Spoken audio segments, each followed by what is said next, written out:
నమస్తే, welcome to our channel. ముందుగా అందరికీ హనుమాన్ జయంతి శుభాకాంక్షలు. మనతో పాటు ఉన్నారు కేఎస్ఆర్ గారు. ఆయన అడిగి హనుమాన్ జయంతి విశిష్టత గురించి తెలుసుకుందాం. గురుగారు నమస్తే. నమస్తే అమ్మా. గురుగారు, మీకు హనుమాన్ జయంతి శుభాకాంక్షలు. మన ప్రేక్షకులందరికీ కూడా హనుమత్ జయంతి శుభాకాంక్షలు. ఎటువంటి మనుషులు అయినా ఎటువంటి అధైర్యం ఉన్నా ధైర్యాన్ని ఇచ్చే దేవుడు హనుమంతుడు. పిలిస్తే పలికేది హనుమంతుడు. హనుమాన్ చాలీసా చదివితే ఎన్నో కోరికలు నెరవేరుతాయని ఒక నమ్మకం మనుషులు చాలా ఉంటుంది. అలాంటి ఒక సులభంగా పిలిచే దేవుడు హనుమంతుడు. ప్రతి ఒక్కరికి హనుమాన్ చాలీసా అనేది చాలా ఇష్టం. చాలామంది చదువుతూ ఉంటారు. అలాగే ప్రతి శనివారం పెళ్ళిళ్ళు అయిన వాళ్ళు కానీ పెళ్ళి కాని వాళ్ళు కానీ కూడా హనుమంతుడి యొక్క స్తోత్రం చదువుతూ హనుమంతుడి యొక్క దర్శనం చేసుకొని రావడం అయితే జరుగుతుంది. ఇలాంటి ఒక ప్రతిష్ట ఉన్న హనుమంతుడి గురించి తెలుసుకుందాం. మనతో పాటు నా కేఎస్ఆర్ గారు. హనుమంతుడిని ఎందుకు ఆరాధించాలంటారు? రైట్. చాలా శక్తివంతుడైన హనుమంతుడు మనకి అలూసంగా అంటే చాలా పిలవగానే పలికే ఒక వ్యక్తి అంటే హనుమంతుడు. సో ఇంతటి శక్తివంతుడైన హనుమంతుడిని మనం ఎందుకు ఆరాధించాలంటారు? సో ఇంత సులభంగా ప్రసన్న అవుతారు మీరే చెప్తున్నారు కాబట్టి, కోరిన వెంటనే వచ్చేస్తాడు కాబట్టి అందుకే ఆయన్ని మనం ఆరాధించాలి నెంబర్ 1 అసలు. కానీ అసలు మామూలుగా చెప్పాలంటే కనుక సరే ఇప్పుడు మీరు హనుమత్ జయంతి అనేది, సో ఈ హనుమత్ జయంతిలో కూడా మనకి 2 రకాలైన సంప్రదాయాలు ఉన్నాయి. అంటే సాధారణంగా తెలంగాణలో ఎక్కువ శాతం ఏదైతే చైత్ర శుక్ల పౌర్ణమి అనేది ఏదైతే ఉందో అది హనుమత్ జయంతిగా చెప్పబడటం అనేది ఉంది.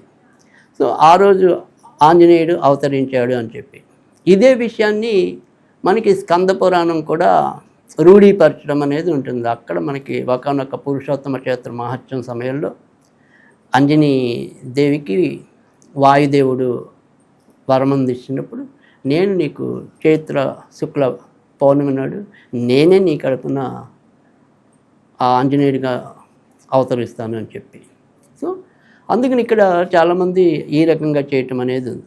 కానీ కొన్ని పురాణాల్లో ఏం చెప్పారంటే కనుక వైశాఖ బహుళ దశమి నాడు పూర్వభద్ర నక్షత్రం కర్కాటక లగ్నంలో ఆంజనేయుడు పుట్టాడని కొంతమంది చెప్తారు. అందుకని సాధారణంగా ఇటు ఆంధ్ర వేపంతా కూడా వైశాఖ మాసంలో వచ్చే హనుమత్ జయంతిని అక్కడ ఎక్కువ ఆచరించడం అనేది ఉంది. ఇక్కడ మన వైపు అంతా కూడా సాధారణంగా ఎక్కువ శాతం అయితే కనుక ఇప్పుడు వచ్చే చైత్ర శుక్ల పౌర్ణమి నాడు వచ్చేది ఏదైతే జయంతి ఉందో దాన్నే చేయటం అనేది ఉంది. కనుక ఎవరు ఏ సంప్రదాయాన్ని పాటించినప్పటికీ కూడా, అంటే వైశాఖ మాసంలో చేసుకుందాం అనుకునే వాళ్ళు వైశాఖ మాసంలో, చైత్ర మాసంలో చేసుకుందాం అనుకుంటే చైత్ర మాసంలో, లేదా 2 రోజులు చేసుకున్న మన ఆంజనేయుడే అనుకుంటే కనుక 2 రోజుల్లో చేసుకున్నా కూడా తప్పేం లేదు. కానీ మీరు కనుక గమనించినట్టయితే కనుక మనం బాల్యమే అసలు హనుమత్ భక్తితోనే ఎక్కువ మొదలవుతుంది. అంటే మనకి ఏదైనా సరే ఒక చిన్నప్పుడు ఒక కుక్క వెంటబడవచ్చు, ఇంకోటైనా అవ్వచ్చు, ఏదైనా ఒక భయంకరమైన సంఘటన వచ్చినట్టు మనం తెలియకుండా అప్రయత్నంగా ఆంజనేయ ఆంజనేయ ఆంజనేయనో హనుమాన్ హనుమాన్ హనుమానో అలా మనకి తెలియకుండానే ఆంజనేయుడు అంటే కనుక ఎలాంటి దుష్టశక్తులనైనా సరే తరిమి కొడతాడు అనే ఒక రకమైన బలమైన భావన. సో ఆ రకంగానే మనం ఎక్కువ కూడా ఆంజనేయుని అనుకుంటాం. తర్వాత రెండోది ఏంటంటే ఆయన చిరంజీవిగా అభివర్ణిస్తున్నాం, అంటే ఇప్పటికీ కూడా ఆయన బతికే ఉన్నాడు అని చెప్పి.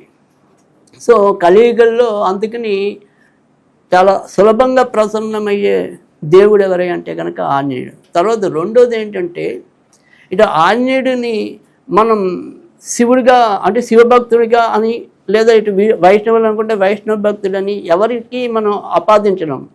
కానీ ఇక్కడ రాముడు భక్తుడిగా మాత్రం మనము ఆరాధిస్తూ ఉంటాం. రైట్. కానీ రుద్రాంశ సంభూతుడు అంటే ఆయన శివుడి యొక్క అంశతో జన్మించినవాడు. అందుకని ఆంజనేయుని కనుక పూజించినట్టయితే కనుక ఏమంటే 3 కోట్ల 30 కోట్ల ఎంతమంది దేవతలు ఉంటే అంతమంది ఆ దేవతలందరినీ పూజించినట్లే. ఎందుకనంటే అన్ని వరాలు ఆంజనేయుడు పొందాడు. సో ఇక్కడ ఏదైనప్పటికీ అంటే నేననేది మనకి ఎన్ని కోట్ల అనేది కాదు ఇక్కడ దేవతలు అనేది.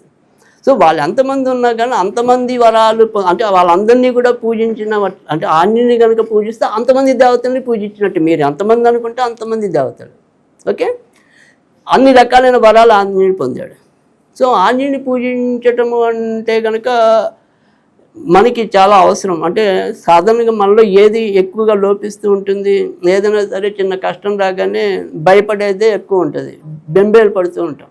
కానీ ఆంజనేయుని చూడగానే మనకి ఒక రకమైన ఉత్తేజం రావటం అనేది ఉంటుంది.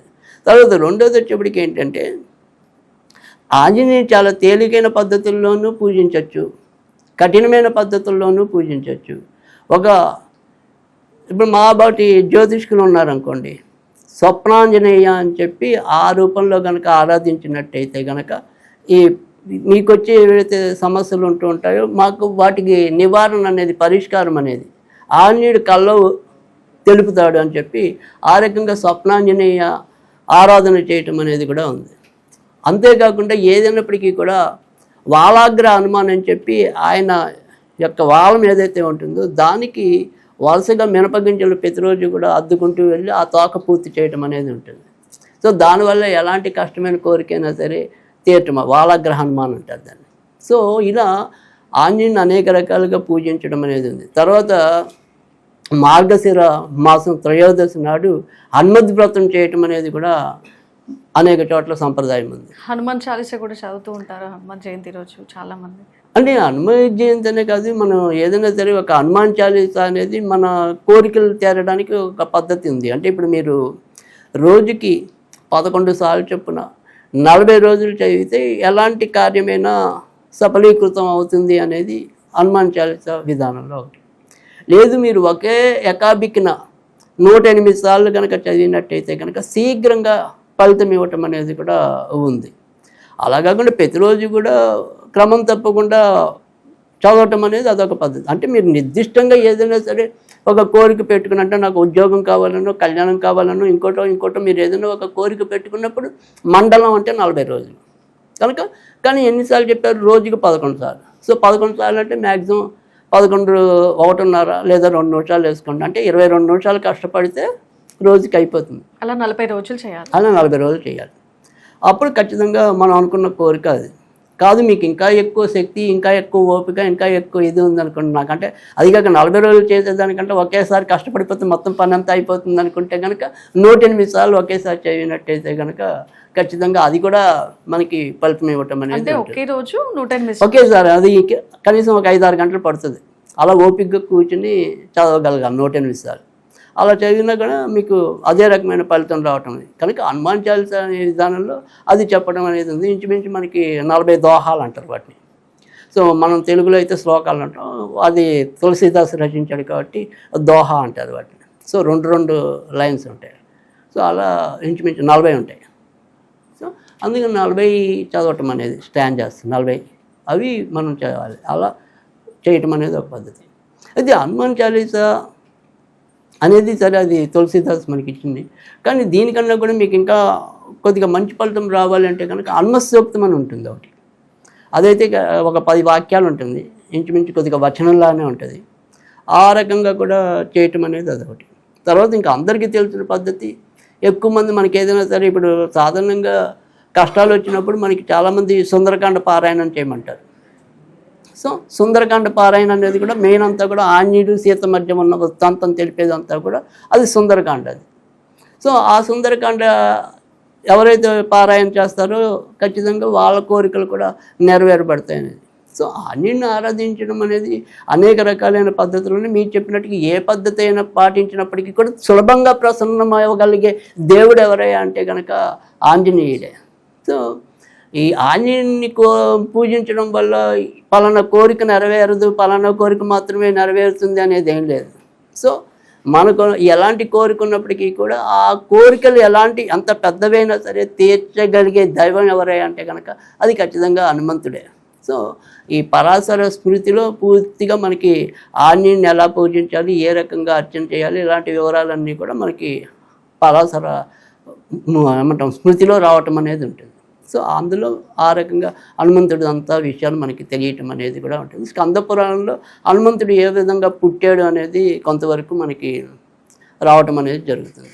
సో ఎలాగైనప్పటికీ కూడా ఆంజనేయుని ఎంతలా పూజిస్తామనేది కాదు, ఎంత భక్తితో పూజిస్తామనేది అవసరం. ఆంజనేయుడికి తర్వాత రెండోది వచ్చేప్పటికి ఏంటంటే అందరికీ తెలిసిన విషయాలే. సో ఆంజనేయుడికి సింధూరం అంటే కనుక చాలా ఇష్టం.